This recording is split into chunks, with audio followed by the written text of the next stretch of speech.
This Saturday marks Juneteenth, the day considered Independence Day for African Americans, when news of the Emancipation Proclamation reached all parts of the country. It is also World Sickle Cell Awareness Day. Versiti Blood Center of Michigan is hosting a blood drive in honor of both. Dawn Kaiser with Versiti is here now. So, Dawn, tell us, why is it significant that Sickle Cell Awareness Day falls on Juneteenth? Well, sickle cell disease is a genetic blood disease that affects millions of people. So why is it important that, and why do you want to know that we're having this blood drive on Juneteenth?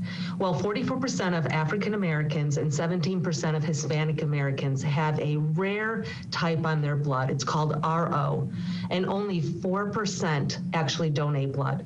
So 44% have this type that are African Americans, 17% that are Hispanic Latino Americans, and only 4% donate. 365 out of 365 African American children, one will be diagnosed with sickle cell disease.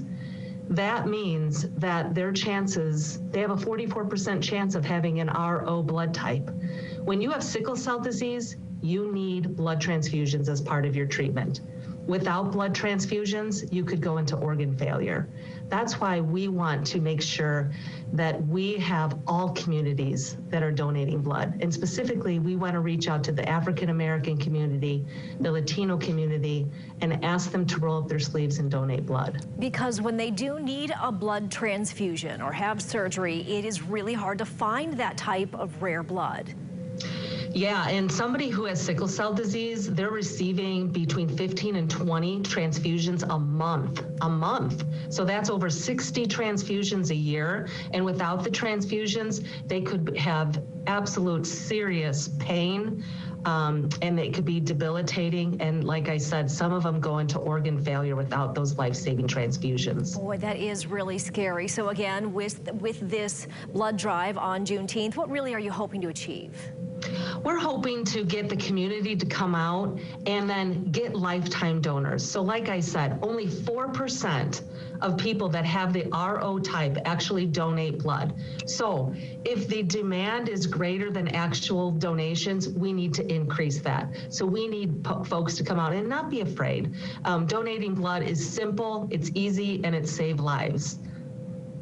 Also, we want to encourage anyone who can donate blood, because you were telling me earlier that we are in a critical blood shortage, and not just here in Michigan, but really across the country. Yeah, across the country, we're in an urgent need, and Michigan in particular. We actually have reached out to our donors saying we need everybody to come back out and roll up their sleeves. I think people are busy because, you know, now that life has kind of opened back up after the pandemic, the people had forgotten about donating blood, and that is still critically important. So we have got to ensure that our hospitals in West Michigan, across Michigan, have the life-saving products that they need every single day. Every day we deliver blood to our hospitals. Do you recommend people make an appointment, or can they stop in anytime?